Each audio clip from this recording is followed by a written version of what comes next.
ഭഗവതി വാസുദേവായ. നാരായണീയം ദശകം 6 ശ്ലോക 2.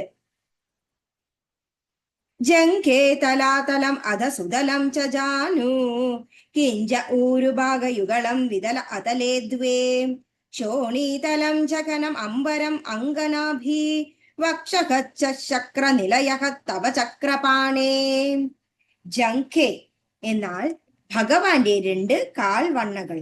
തലാതലം അതായത് തല, അതലം, അധ എന്നും, സുതലം അതായത് സുതലം എന്ന ലോകം, ച ചേർന്നത്, ജാനു കാൽമുട്ടുകൾ, കിഞ്ച ആകട്ടെ, ഊരുഭാഗയുഗളം യുഗളം എന്നാൽ 2, ഊരുഭാഗം എന്നാൽ തുടകൾ, വിതലേ വിതലം, അതലേ അതലം, ദ്വേ 2, ക്ഷോണീതലം ഭൂലോകം, ജഖനം അരക്കെട്ട്, അംബരം ആകാശം, അംഗ അംഗം, നാഭി വയറ്, വക്ഷഃ മാറിടം, ച ആകുന്നു, ചക്രനിലയക സ്വർഗം, തവ എന്ന് ചക്രപാണേ ഗുരുവായൂരപ്പ.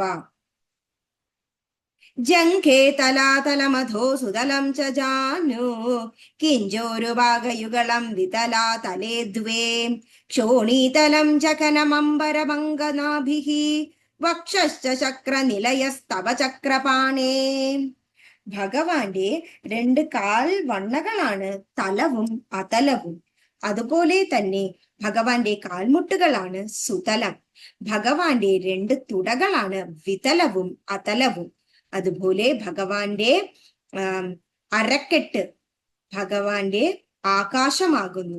അതുപോലെ ഭഗവാന്റെ വയറ് സ്വർഗമാകുന്നു.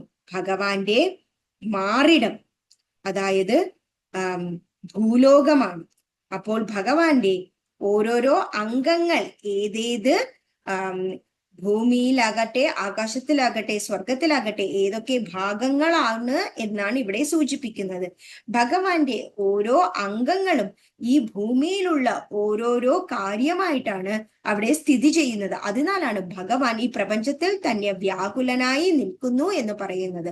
അതായത് ഭഗവാന്റെ കാൽവണ്ണകൾ, ഭഗവാന്റെ കാൽമുട്ടുകൾ, ഭഗവാന്റെ 2 തുടകൾ, ഭഗവാന്റെ അരക്കെട്ട്, ഭഗവാന്റെ വയറ്, ഭഗവാന്റെ മാറിടം എന്നീ പറയുന്ന ഓരോ കാര്യവും അതലവും സുതലവും, അതുപോലെ തല അതലം, അതുപോലെ തന്നെ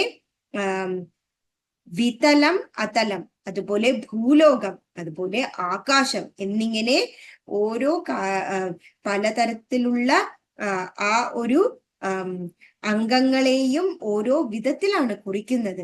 ഇങ്ങനെ ഭഗവാൻ ഓരോ സ്ഥലത്തെയും സ്വന്തം ശരീരത്തിൽ നിൽക്കുന്നതിനാലാണ് ഭഗവാന്റെ ഈ ഒരു അധ്യായം, ദശകം, വിരാൾ സ്വരൂപ വർണ്ണനം എന്ന് തന്നെ പറയുന്നത്. ഈ ഒരു ദശകത്തിൽ ഭഗവാന്റെ ആ ഒരു രൂപത്തെ വർണ്ണിക്കുകയും ആ ഒരു രൂപം ഏത് സ്ഥലത്തെയാണ് കുറിക്കുന്നതെന്നും ഇവിടെ സൂചിപ്പിക്കുന്നു. അങ്ങനെയുള്ള ഗുരുവായൂരപ്പ എന്നെ രക്ഷിക്കണേ എന്നാണ് ഭട്ടതിരി ഇവിടെ പറയുന്നത്. ഓം നമോ ഭഗവതേ വാസുദേവായ.